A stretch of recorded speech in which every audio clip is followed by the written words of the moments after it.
안녕하세요. 이번 딥다이브 공유해 주신 자료들 보면서 저도 참 흥미로웠는데요. 암 치료의 정밀도를 높이는 기술, 바로 양이온성 리포솜에 대해서 좀 더 깊게 파고들어 보겠습니다. 특히 이게 광합면역 요법의 효과를 어떻게 높이는지, 그 원리가 뭔지 한번 같이 살펴보시죠. 네, 자료들을 보니까 핵심 아이디어는 생각보다 간단한 물리법칙, 정기적 성질을 이용한다는 거잖아요.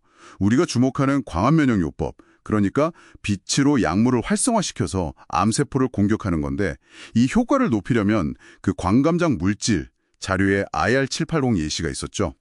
이걸 암세포에 정확하게 또 많이 보내는 게 중요하단 말이죠. 근데 어떻게 이 작은 게 딱 목표물을 찾아갈 수 있을까요? 네, 바로 이제 그 지점에서 양이온성 리포솜이라는 기술이 등장하는 겁니다. 리포솜은 기본적으로 아주 작은 인공 주머니 같은 건데요. 약물을 담아서 옮기는 역할을 하죠. 근데 특별히 양이온성이란 이름이 붙은 건 이 리포솜 표면을 의도적으로 양전하, 플러스 전하를 띠게 만들었기 때문이에요. 이게 왜 중요하냐면요.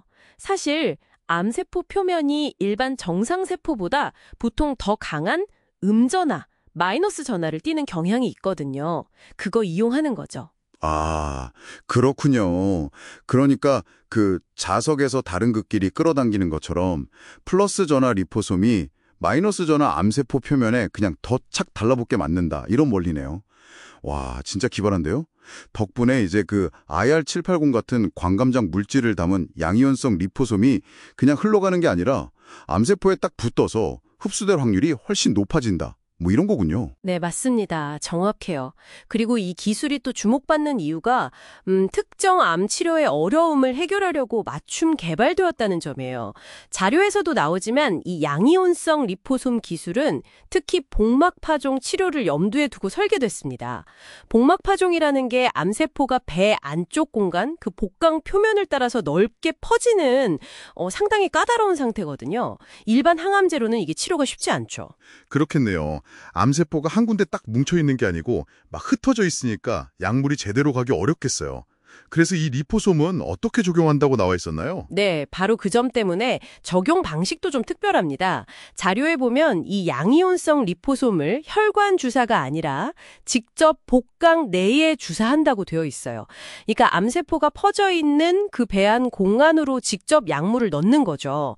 이렇게 하면 이제 양전하 리포솜이 복강 안에 흩어져 있는 음전하 암세포들이랑 직접 만나서 효과적으로 결합하고 흡수될 가능성을 높이는 거죠. 어떻게 보면 전신 부작용은 줄이고 국소적인 치료 효과를 극대화하려는 그런 전략인 셈입니다. 아, 복강 내 직접 주입.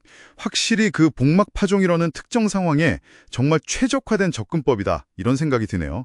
그렇다면 이 기술의 어떤 핵심적인 혁신은 결국 양이온 전화 그 자체라고 봐야겠군요. 정확합니다. 바로 그 양이온 전하. 이게 암세포가 가진 고유한 전기적 특성을 이용해서 약물 전달의 표적 효율성을 극대화하는 열쇠인 거죠. 그래서 이게 복막파종처럼 치료가 어려운 암에서 기존 치료법의 한계를 좀 넘어설 수 있는 그런 잠재력을 가진 중요한 진전이다. 이렇게 평가를 받는 겁니다. 단순 전달체가 아니라 그 세포의 생물리학적 특성 자체를 활용한 좀 더 능동적인 타겟팅 전략인 거예요. 자, 그럼 오늘 딥다이브 내용을 한번 정리해 볼까요? 양이온성 리포솜은 플러스 전하와 마이너스 전하, 이 자연스러운 전기적 인력을 이용해서 광감장 물질을 암세포에게 아주 스마트하게 배달하는 방법이었습니다. 여러분이 보내주신 자료들을 통해 본 이 기술, 이게 뭘 의미할까요? 아마도 더 정밀하게 암세포를 타겟팅할 수 있게 되고, 특히 치료가 어려웠던 복막 파종 같은 특정 암에서는 더 나은 치료 결과를 기대해 볼 수 있다. 뭐 이런 뜻이겠죠?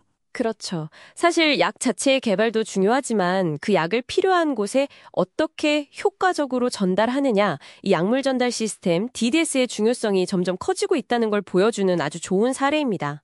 그냥 흘러가다 우연히 만나길 기다리는 게 아니라 적극적으로 찾아가도록 설계하는 거죠.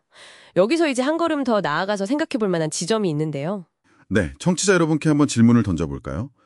오늘 살펴본 것처럼 세포 표면의 전기적 성질을 이용한 표적화 말고도 암세포나 혹은 다른 특정 질병 세포가 가진 좀 독특한 생물학적 또는 물리적 특징 중에서요. 앞으로 약물 전달 시스템이 활용할 수 있을 만한 또 다른 타겟 마커는 과연 무엇이 있을지 한번 상상해 보시는 건 어떨까요? 질병 치료의 정밀도를 한 단계 더 높일 다음 혁신은 또 어디서 나올지 한번 깊이 고민해 보시면 흥미로울 것 같습니다. 이번 딥다이브는 여기까지입니다.